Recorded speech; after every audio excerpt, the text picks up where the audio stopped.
तरफ जहाँ इतनी धूमधाम से अपनी बेटी की पहली दिवाली की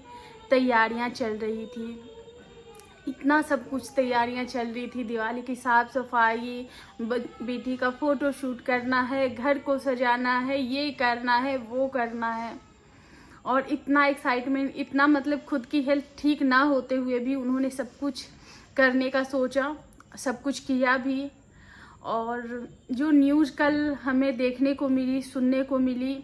वो एकदम शॉकिंग था। जब हमारे लिए इतनी शॉकिंग है, क्योंकि ये फेस्टिवल टाइम है,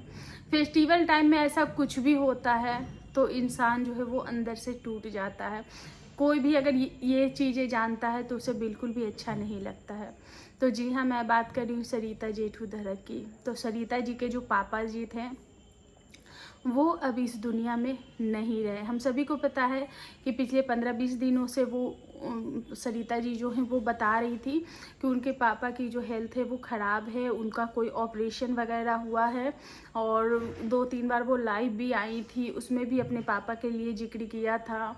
एक वीडियो भी उनके लिए बिल्कुल एकदम जो डेडिकेट करके बनाया था, जिसमें वो बहुत ज़्यादा रोई थी, बहुत इमोशनल हो गई थी।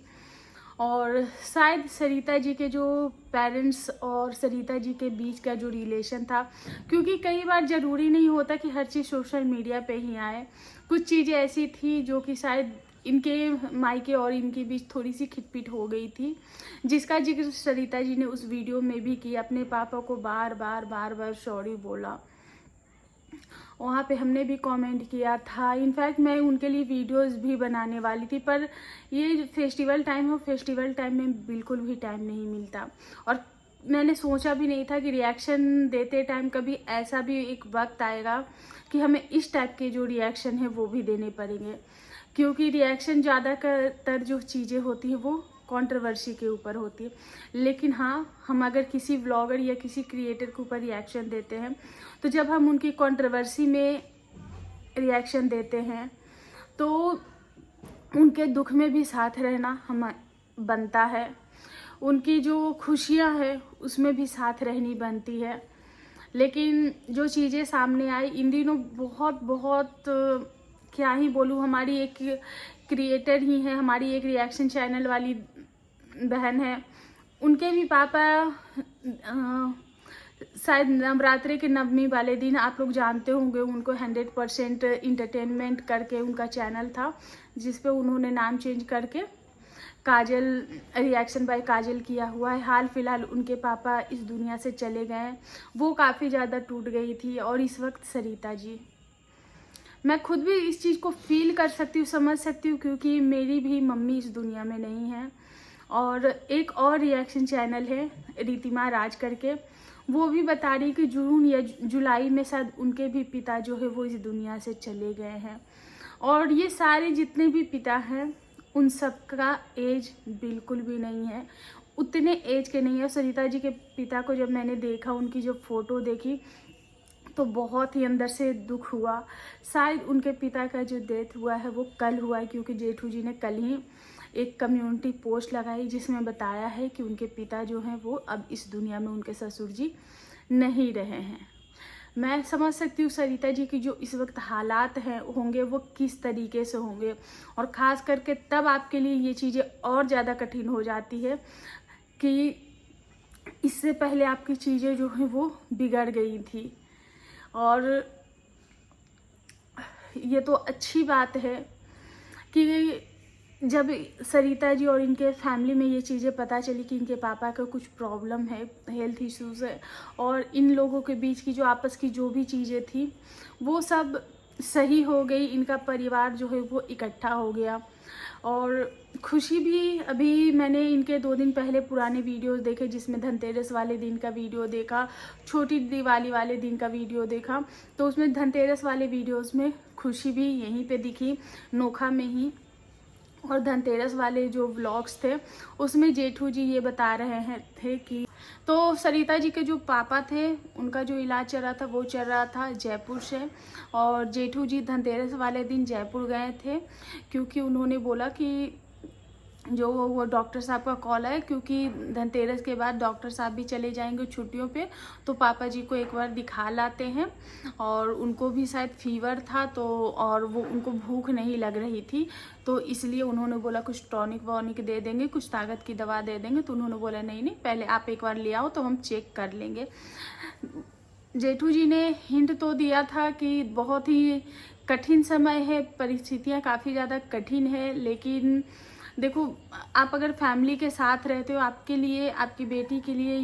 भी ये, और सरिता जी और जेठू जी के इतने साल बाद इनकी लाइफ में इतनी बड़ी खुशखबरी आई है, और इनकी बेटी के लिए हर वो तीज त्योहार जो है वो बिल्कुल नया है। हर तीज त्योहार जो है वो पहली बार है, तो उसकी भी तैयारियां, उसकी भी प्रिपरेशन, और त्योहार को अच्छे से मनाना चाहिए, क्योंकि त्योहार एक ऐसी चीज़ है जो कि हम ऐसे तो आम दिनों में खुश रहे या ना रहे, लेकिन त्योहार के नाम पे वो अलग से एक्साइटमेंट, वो अलग सी चीज़ें आती हैं कि एक अलग माहौल जो है वो बन जाता है त्योहार वाले दिन। तो ये एक मूड बदलने का भी था, लेकिन हाँ बहुत सारी चीज़ें इन लोगों की चल रही थी, और जिसके कारण जो बहुत सारी चीज़ों का ओवरलोड होने की वजह से सरिता जी की जो हेल्थ है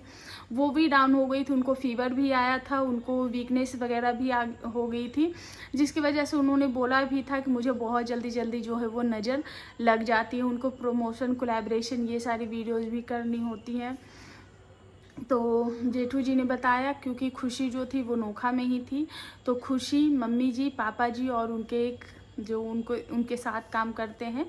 तो कोई उनके स्टाफ, वो सारे लोग जयपुर गए थे पापा जी को दिखाने के लिए। फिर आधी रात को तो जो 12-1 बजे के करीब रात में जेठू जी आ भी गए थे। लेकिन और अच्छी बात ये है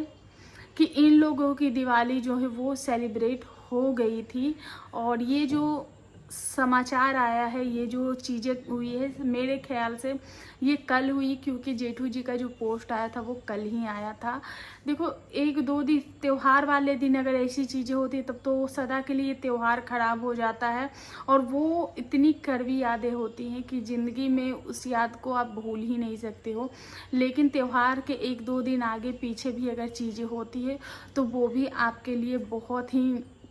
लाइफ का एक ऐसा यादगार पल हो जाता है कि आप उस चीज़ को भूल नहीं सकते हो, आप उस दिन को नहीं भूल सकते हो, वो ऐसी यादें बन जाती है। क्योंकि मेरी भी जो मम्मी थी वो नवरात्रि के पहले दिन गई थी, चैत्र नवरात्रि के पहले दिन, और वो यादें कहीं ना कहीं मेरे दिल और दिमाग पे हैं,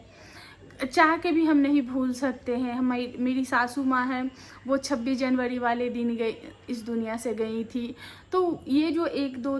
इस तरीके के जो त्यौहार होते हैं, कोई भी एक टाइम होता है, एक दिन होता है, त्योहारों वाला दिन होता है, वो बहुत ही दुखद समय होता है, वो ज़िंदगी भर आपको एक कड़वी याद देकर जाता है। इस दुखद समय में मैं यही कहना चाहूँगी कि सबसे पहले भगवान जो है वो अंकल जी की आत्मा को शांति दे, वो जहाँ भी रहें अपने बच्चों पे अपनी आशीर्वाद बनाए रखें, और सरिता जी को, उनकी फैमिली को, और अभी तो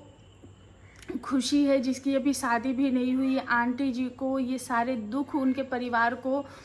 सहने की हिम्मत दे, शक्ति दे, यही कहना चाहूँगी। और ये समय ऐसा है ही नहीं कि कुछ और बोला जाए, बस यही दुआ दे सकते हैं, यही कह सकते हैं कि भगवान उनको इस दुख को सहने की शक्ति दे, और कुछ नहीं। तो बस अंकल जी की आत्मा की शांति के लिए दुआ ज़रूर करना, और